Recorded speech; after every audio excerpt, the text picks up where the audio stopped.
더마카와 함께 시선 집중의 문을 열겠습니다. 어서 오세요. 네, 안녕하세요. 더마카입니다. 오늘도 삐딱선 정신에 입각해서 주요 뉴스 챙겨드리겠습니다. 9228님, 어제 제이비와 더마카가 얘기하는 걸 보고 최민수 씨를 찾아보았습니다. 결과가 어땠을까요? 닮았을까요? 안 닮았을까요? 어떻게 나왔는데요? 제이비 안 찾아보셨어요? 네. 오, 9228님의 결론은 정말 닮으셨군요. 그렇습니까? 네. 뭐 저한테 영광이죠. 그러니까요. 근데 영광인데 약간 자만심이 묻어나는 이 멘트는 뭐죠? 목소리에? 아니에요. 영광이에요. 네, 넘어가요. 네. 네, 흙먹는 호랭이님. 시내버스 기사입니다. 오늘도 시민들과 함께 들으면서 운행하겠습니다. 빵빵 이렇게 보내주셨습니다. 네.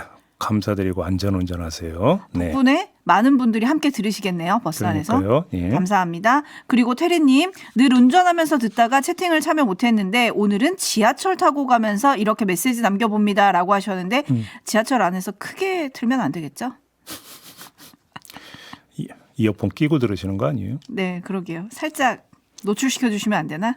화면을 이렇게 좀 가끔 이렇게 노출을 시켜도 될 것 같아요. 네, 저희가 동시간대 청취율 1위, 전체 청취율 2위를 기록을 했지만 아직도 살짝 배가 고파가지고 이렇게 전파를 좀 부탁을 드렸던 거고요. 지난 월요일에 저희가 청취율 축하하면서 촌철님들께 커피 쿠폰 보내드린다고 약속을 했었잖아요. 네네네. 근데 우리 촌철님들이 물욕이 별로 없으신가 봐요. 연락이 안 왔어요? 네. 유튜브 댓글로 소통해 주신 분들은 따로 메일로 인적사항을 주셔야지 저희가 쿠폰을 드릴 수가 있는데 아직도 메일을 안 주신 분들이 많다고 합니다. 네. 유튜브 화면에서 본인의 닉네임 꼭 확인하셔가지고 네. 커피 받아가셨으면 좋겠습니다. 알겠습니다. 제이비타임즈 오늘 주목할 첫 번째 뉴스 어떤 건가요? 윤석열 대통령이 어제 열린 탄핵 심판 10차 변론기일에 출석해서 이런 발언을 했습니다. 여인영 전 방첩사령관이 홍장원 전 국정원 1차장에게 정치인 등의 위치 파악을 요청한 것에 대해서 한 발언인데요. 들어보시죠. 12월 4일인가 여인영 방첩사령관이 조지호 경찰청장한테 위치 확인, 체포 이런 거를 부탁했다는 기사를 보고 저도 김영현 그때는 국방장관이 구속이 안 돼 있는 상황이어서 제가 이게 어떻게 된 거냐라고 물어본 적이 있습니다. 그랬더니 위치 확인을 좀 동향 파악을 하기 위해서 했는데 경찰에서 그거는 현재 사용하는 휴대폰을 알지 않는 한 어렵다고 딱 잘랐다고 이렇게 얘기를 해서 저도 그런 부분에 대해서는 정말 불필요한 일이고 잘못됐다고 생각합니다. 네, 조지호 청장 이야기를 했네요. 그리고 여인영 사령관은 홍장원 1차장에도 전한 바가 있었죠. 자, 집중. 잘못했다라는 발언에 주목하는 분들이 계실 텐데 이거에 주목하면 뭔가 입장의 변화가 있는 것처럼 보이지만 전혀 아니다.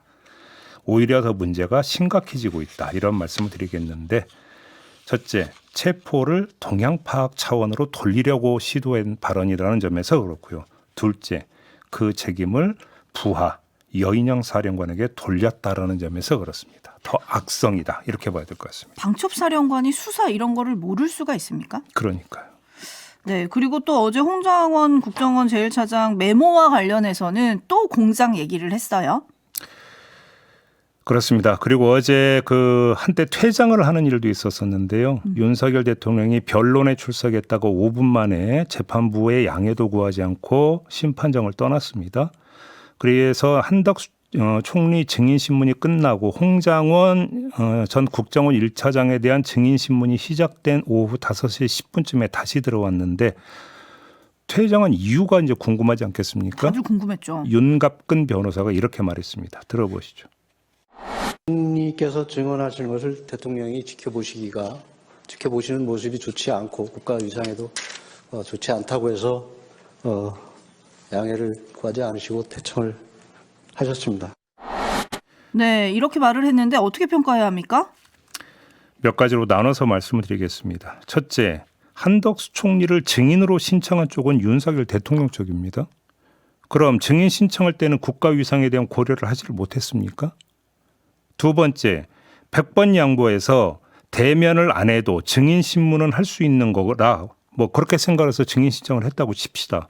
그럼 대통령과 장관 그리고 대통령과 사령관들이 심판정에 마주 앉아서 이야기하는 모습은 국가 위상에 좋은 겁니까? 안 좋은 겁니까? 일부 증인에 대한 윤석열 대통령이 좋지 못한 표정이 노출되기도 했는데 이것은 그러면 어떻게 국가 위상에 영향을 미쳤을까요?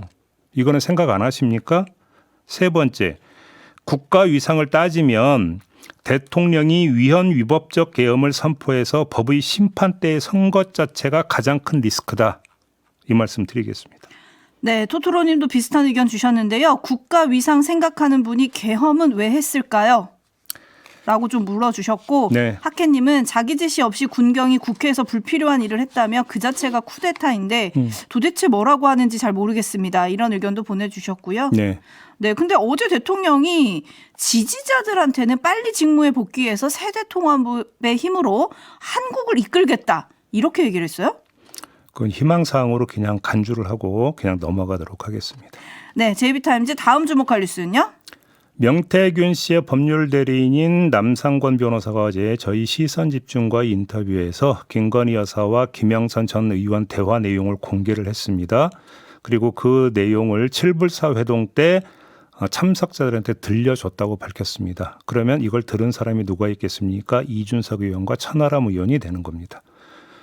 자, 이와 관련한 개혁신당 관계자의 검찰 진술 내용이 한겨레 보도를 탔습니다. 정리해드리면 이런 겁니다. 저희가 생각했던 공천 개입 정황은 김건희 여사가 김상민 검사를 창원 의창에 넣으려고 김영선 의원을 김해갑에 보내는 것이었는데 막상 김상민 검사가 공천을 받지 못해서 기자회견을 할 만큼 정황이 부족했다. 이렇게 진술을 했다는 겁니다. 다시 말하면 기자회견도 열 생각이었는데 김상민 검사가 공천에서 탈락을 해서 그래서 기자회견까지는 가지를 않았다. 이런 취지의 진술이 되는 거 아니겠습니까? 자, 저는 이걸 보면서 제일 먼저 떠오른 게 이 칠불사 회동 문제가 불거졌을 때 이준석 의원이 무슨 말을 했냐면 완결성이 떨어졌다. 이런 말을 거듭거듭 했었습니다. 기억나십니까? 네. 그 완결성이라고 하는 게 혹시 김상민 공천까지 이루어졌어야 완결성이 갖춰졌다라고 판단을 했던 것인가? 라는 추측을 해봤는데요. 자, 하지만 이 추측과 무관하게 지적할 게 있습니다. 그게 뭐냐? 자, 이 관계자의 진술에 따르면 개혁신당도 김영선 의원과 명태균 씨가 들려준 김건희 여사와의 대화 내용의 신빙성은 인정을 했다고 봐야 되는 거 아니겠습니까? 그렇죠? 자, 지적은 여기서부터 시작이 되는데요. 사건의 완결, 즉 김상민 공천과는 무관하게 김건희 여사가 공천 관련 발언을 하면서 장관 자리, 공기업 사장 자리를 운운한 건 그 자체가 심각한 문제라는 겁니다. 이건 당무 개입이자 국정농단에 해당이 되는 겁니다. 그러면 다른 사람은 몰라도 당대표를 지냈던 이준석 의원은 이 사실을 잘 알았을 거 아니겠습니까? 그런데 완결성을 문제 삼으면서 공개를 안 했다? 이걸 누가 이해할 수 있을까요? 이거는 판단 착오이거나 아니면 진실 외면이다. 이렇게 봐야 되는 거 아니겠습니까? 관련해서 어제 MBC 뉴스를 보니까 이에 대해서 이준석 의원은 잘 기억나지 않는다. 이렇게 이제 그 입장을 밝혔다고 하던데요. 네, 칠불사에서 구체적으로 해당 사안을 들었는지 기억나지 않는다. 네, 그렇게 이야기를 했는데요. 정말 기억이 안 나는 걸까요? 궁금합니다. 네. 네, 그리고 같이 있었던 천하람 의원의 입장도 어제 MBC 뉴스데스크를 통해서 나왔는데요. 네. 회동에서 김상민 검사 언급은 있었지만 대가에 대해선 듣지 못했다. 이렇게 얘기가 되는데 이게 지금 명태균 씨 측이랑 약간 의견이 엇갈리는 게 명태균 씨 측에서는 당시 칠불사에서 김영선 전 의원이 그 김 여사 문자를 보여줬다는 거잖아요. 아니 근데 기자회견까지 그러니까 검토를 하고 그러니까 준비를 했다는 거 아닙니까? 다만 공천이 이루어지지 않아서 안 갔다라는 거잖아요. 그러면 기자회견을 검토하고 고려했던 이유는 뭡니까? 그 근거는. 그러면 김상민 검사건에 대해서 주목했다는 얘기잖아요. 그러면 주목한 이유와 근거가 있을 거 아닙니까? 그럼 그런 얘기도 안 듣고 거기에 주목합니까? 역으로 한번 물어보고 싶은데.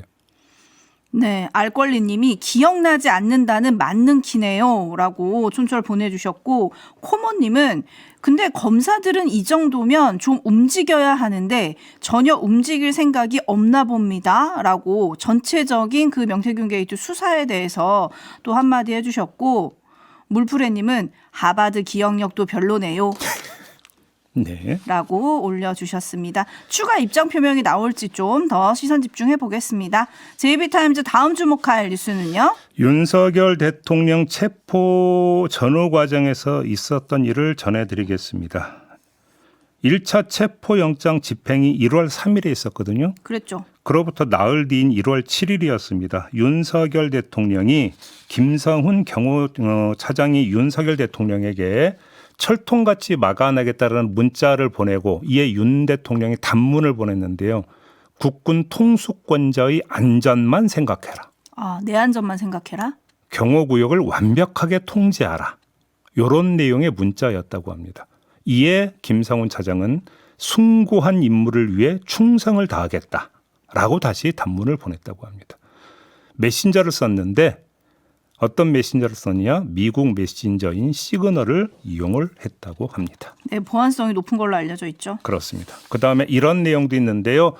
1차 체포영장 집행 하루 전인 1월 2일 이광우 경호본부장이 김성훈 차장에게 미친 X들 오면 다 때려잡는다라는 내용의 문자 메시지를 보냈다고 합니다. 여기서 미친 X가 뭐예요? 누구예요? 이렇게 되면 공수처와 경찰이 되는 겁니다. 그죠?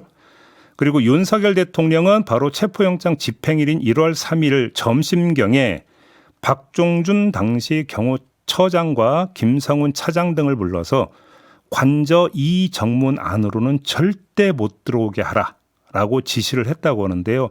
관저 제2정문은 윤석열 대통령이 귀거하는 숙소와 문을 의미하는 겁니다. 이때 경호처 직원들이 인간 바리케이트를 치면서 막았던 적이 있지 않습니까? 바로 그게 이 점이다. 이런 이야기가 되는 겁니다. 네, 대통령이 이런 지시를 했고 김성훈 차장과 이광호 본부장이 충성을 다해서 이렇게 했다는 건데 네. 이런 문자 메시지가 나왔다. 여기서 짚어야 할 점 뭘까요? 근데 저는 여기서 각을 약간 틀어서요.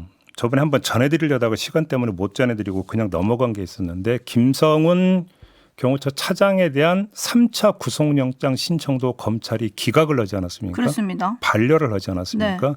그 배경이 뭔지에 대해서는 그 이전에 한번 아마 1차 때인가요? 그 반려했을 때 제가 짚은 바가 있어서 그 얘기는 반복 안 하겠고 경호처 서버 얘기를 제가 한 바가 있었습니다. 네. 좀 다른 각도에서 제가 하나 말씀을 드리고 싶은 게 있는데요. 이건 검찰의 시점에서 한번 지금부터 풉시다. 창원지검으로부터 명태균 게이트 관련 사건이 서울중앙지검으로 이송이 됐습니다. 그러면 자, 검찰이 정말로 신속한 수사 의지를 가지고 있다고 칩시다. 그러면 가장 먼저 불러서 조사를 해야 되는 대상이 누가 됩니까? 김건희 여사가 되겠죠. 근데 불러도 안 온다고 한번 가정을 해봅시다. 그럼 어떻게 해야 될까요? 검찰은? 출장 조사 또 나갑니까? 그게 아니면 경우에 따라서는 체포에 나설 수도 있다고 봐야 되겠죠. 이론적으로는. 그렇지 않습니까? 그런데 자, 숭고한 지시를 받아서 충성을 다하기로 맹세한 김성훈 차장이 경호처 지금 수장 아닙니까? 처장이 없는 상태에서 떡 버티고 있는 상황에서 김건희 여사의 신병을 쉽게 확보할 수 있을까요? 어떻게 생각하십니까? 글쎄요. 이 생각은 한번 해봤는지 저는 좀 물어보고 싶습니다. 그러면 거꾸로 예를 들어서 김건희 여사가 수사에 응하지 않을 경우 그런다 하더라도 체포까지는 고려하지 않아서 김성훈 차장이 지금 경호처를 지휘하는 것은 중요한 고려 요인이 아니다. 혹시 검찰은 이렇게 생각하고 있는 겁니까? 그런 겁니까? 어떻게 되는 겁니까? 그 상관관계도 한번 좀 돌아봤으면 좋겠다. 이런 말씀을 드리는 겁니다. 네, 많은 분들이 다 검찰 얘기를 좀 해주고 계신데 박한숙님을 비롯한 많은 분들이 이런데도 구속영장을 반려를 3번씩 한다. 검찰이 상당히 수상하다. 이런 얘기를 좀 하고 있고, 그리고 반려 이유가 조금씩 늘어나고 있고 미묘하게 달라지고 있다. 이런 지적을 하는 보도들도 많이 있었거든요. 제가 지금 조금 전에 이 말씀을 드린 이유가 1차 영장 신청을 반려했던 이유가 뭐였습니까? 체포가 이제 됐기 때문에 재범의 우려가 없다. 이게 반려 이유이지 않았습니까? 그건 윤석열 대통령에 한정되는 얘기고 김건희 여사 건에서 만약에 같은 일이 벌어지면 그때는 어떻게 할 건데요? 검찰은 이걸 고려를 해야 되는 거 아닙니까? 그때는 공수처 몫이었지만 지금은 검찰 몫이잖아요. 어떻게 할 건데요, 그때는? 대비는 하고 계십니까? 라고 묻고자 하는 겁니다. 검찰이 답을 해줄지 모르겠습니다. 일단 아름다운 독도님, 나라가 먼저입니까? 대통령이 먼저입니까? 라고 경호처에 물음표 4개 던져주셨고요. 하케님은 오늘도 경호처 비아폰 서버 지키느라 경호처는 열심히겠죠? 라는 촌철. 그리고 1793님, 국민들이야 어찌 되던가 말던가 대통령만 안전하면 대한민국이 안전한 건가요? 라고 물어주셨어요. 황소뭉치님, 대통령이 지켜야 할 사람은 군 통수권자인 자신이 아니라 주권자인 국민입니다. 하지만 이때 대통령은 무슨 생각을 했을까요? 안전. 국군 통수권자의 안전만 생각하라고 지금 지시를 했다는 거 아닙니까? 문자로. 그러니까 안전, 본인의 안전 이걸 생각하고 있었죠. 신원섭파님, JB 검찰이 끝까지 구속영장을 거부하면 방법이 없는 겁니까? 라고 물어주셨어요. 그래서 경찰에서 흘러나온 얘기가 그럼 이거를 공수처로 다시 넘길 네. 수 있다. 공수처는 영장 청구권이 있거든요. 그렇지 않습니까? 넘길지 어떻게 될지는 좀 봐야 되는 문제가 되겠습니다. 근데 이걸 이렇게 오랫동안 할 얘기인지를 잘 모르겠습니다, 사실. 그러니까요. 네, 지켜보도록 하고요. JB타임즈 다음 주목할 뉴스는요? 보직 해임됐던 박정훈 대령이 조만간 새 보직을 받을 수도 있을 것 같다라는 전망이 나오고 있습니다. 김선호 국방장관 대행이 어제 국회에 나와서 이렇게 말했습니다. 들어보시죠. 지금 해병대 사령부에서 네. 이에 대한 좀 검토를 하고 있고 아마 네. 국방부에 건의를 할 것으로 알고 있습니다. 네, 해병대 사령부도 국방부 정례 브리핑에서 박정훈 대령의 근무지 조정 문제를 검토하고 있다라고 밝혔습니다. 자, 그렇다고 해서 해병대 수사단장으로 원직 복귀하는 건 아닌 것 같습니다. 다른 보직을 부여하는 방안을 검토하고 있다고 합니다. 네, 어떻게 평가해야 될까요? 아무 보직도 부여받지 못한 채 하루 종일 책상에 앉아 있어야 하는 상황과 비교하면 그나마 다행이라고 봐야 되겠죠. 하지만 원직 복귀가 아닌 게 좀 아쉽기는 합니다. 그래도 군의 입장은 법원의 최종 판결이 나기 전의 원직 복귀는 안 된다. 뭐 이런 것 같습니다. 뭐 그렇다고 치고요. 자, 또 하나 봐야 되는 게 있습니다. 박정훈 대령과 긴밀히 연결되어 있는 두 사람이 있습니다. 한 명은 김계환 해병대 사령관입니다. 근데 이 사람은 지난해 12월 6일 전역을 했습니다.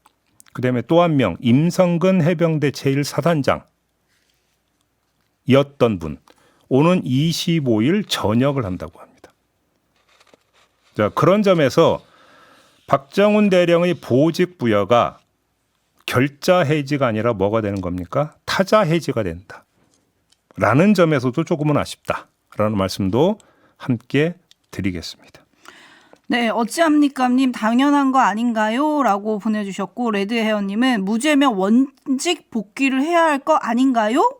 라고 또 물어주셨는데 지금 군은 어쨌든 좀 더 다른 자리로 올라오는 거를 보직하는 거를 지금 얘기를 하고 있다는 거죠. 군은 이거는 뭐 무죄 판결은 1심 판결이기 때문에 최종 판결에 나올 때까지는 그건 안 된다. 뭐 이런 입장이라는 거 아니겠습니까? 근데 그게 안 되면요. 네. 김계환 해병대 사령관은 이미 전역을 했고 네. 임성근 1사단장은 오는 25일에 전역한다고 지금 JB가 전해주셨잖아요. 그렇습니다. 아무 일 없었다는 듯이 이 두 분은 이렇게 전역을 해도 네. 그건 또 괜찮은 거예요? 뭐 그러니까요. 그런 점에서 제가 두 사람의 전역 내지 전역 예정 사실을 전해드렸는데요. 그다음에 보직 해임을 했던 결국은 해병대 사령관의 도장 꽝 이게 있었기 때문에 보직 해임까지 갔던 거 아니겠습니까? 근데 그분은 이미 전역을 해버렸다라는 겁니다. 그렇게 되니까 결자 해지가 아니라는 얘기를 제가 좀 했던 거고요. 네. 그리고 다른 촌철님은 이분들이 전역을 했다는 건 그만큼 장성으로 예우를 받는다는 거 아닙니까? 그렇습니다. 뭐 사후적으로 뭐 어떤 조치가 강구될 수 있는지 이거는 좀 더 저희가 좀 알아봐야 되는 문제가 있습니다만 아무튼 평화롭게 아무 일 없는 것처럼 전역을 한다라고 하는 것이 국민 상식에 부합하는 지금 행로인가 이거는 좀 짚을 필요가 있겠지요. 네. 네. 그리고 그 보직해임 무효 소송 관련해 가지고 그때 김정민 변호사가 수원지방법원이 없어진 줄 알았다. 아무 반응이 없다. 이런 얘기 전해준 적 있잖아요. 그렇습니다. 네, 관련해서 지금 박 대령이 지난 17일에 해병대 수사단장 보직해임 처분의 집행정지 신청을 다시 한번 제기를 했거든요. 요게 또 어떻게 될지 지켜봐야 될 것 같습니다. 앞서서는 기각이 한번 된 적이 있어가지고. 알겠습니다. 자, 시간이 다 됐네요. 자, 마무리하겠습니다. 더마카 수고하셨어요. 고맙습니다.